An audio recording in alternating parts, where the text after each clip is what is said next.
Internet की दुनिया में इंफॉर्मेशन ने क्रांति ला दी है। ये इंफॉर्मेशन की क्रांति है, इंफॉर्मेशन रिवॉल्यूशन है। अब बड़े और बच्चे सभी इंफॉर्मेशन एक दूसरे से शेयर करते हैं और इस तरह से ये एक प्लेटफॉर्म का काम करता है और लोग इंटरनेट का इस्तेमाल करके अपने लिए प्रगति का रास्ता खोजते हैं, अपना विकास करते हैं, अपनी तरक्की करती हैं।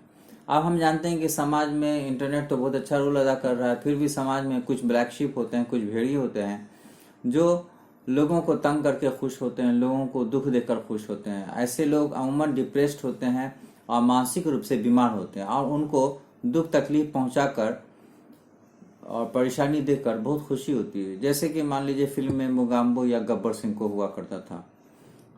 साइबर पर जो अपराधी होते हैं वो दूसरे को डराते हैं, धमकाते हैं और छेड़छाड़ करते हैं, पैसे की वसूली भी कर सकते हैं और इससे बच्चों को या बड़े को धमकी देकर उनके राज को फाश करने की बात करके वो क्या करते हैं कि वो उनका शोषण करते हैं। तो इस तरह से आप जो भी अपराधी साइबर पे एक्टिव हैं वो सोशल साइट्स का इस्तेमाल करते हैं, ईमेल्स का इस्तेमाल करते हैं, गेम्स का इस्तेमाल करते हैं और दूसरे भी प्लेटफॉर्म का इस तरह से इस्तेमाल करते हैं। वो किसी के बारे में झूठी खबर फैलाकर, र्यूमर फैलाकर उसकी छवि को बर्बाद कर सकते हैं, समाज के सामने उसका छवि खराब कर सकते हैं। किसी के फोटो को वो काट छाट कर आपत्तिजनक बनाकर सोशल मीडिया पर डाल दिया जाता है और समाज के सामने उसे शर्मिंदा और बेइज्जत करने की कोशिश की जाती है। इस तरह से साइबर अपराधी किसी लड़की को भी आपत्तिजनक फोटो को भेजने को मजबूर कर सकते हैं, वरना वो इस तरह की धमकी दे सकते हैं कि राज बता दूंगा परिवार को, इस तरह की बातें करते हैं।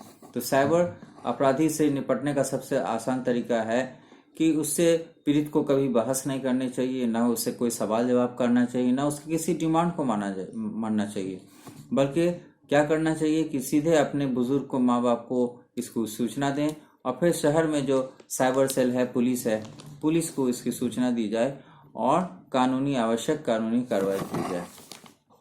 इसके अलावा बच्चे को कुछ अपने भी प्रिवेंटिव मेजर्स लेना होगा।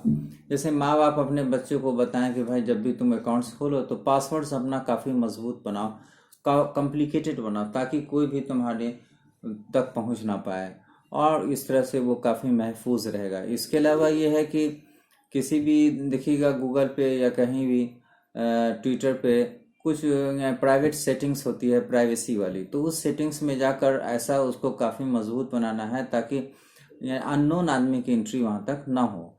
इसके अलावा कभी भी हम लोगों को अपना निजी इंफॉर्मेशन, सूचना जैसे फ़ोन नंबर, एड्रेस वगैरह स्कूल में या किसी को भी नहीं देना चाहिए अनजान व्यक्ति को। वो क्या कर सकता है, वो अपराधी तत्व निकल सकता है। इसके अलावा लोकेशन भी शेयर नहीं करना चाहिए। ज़्यादातर देखेंगे शहर में माँ बाप जो हैं दोनों काम कर रहे हैं, बच्चे अकेले हैं, तो ऐसे सिचुएशन में क्या होगा, अगर लोकेशन शेयर करेंगे तो अपराधी को मालूम होता है कि माँ बाप इसके बाहर हैं, तो बच्चे को नुकसान पहुंचा सकते हैं।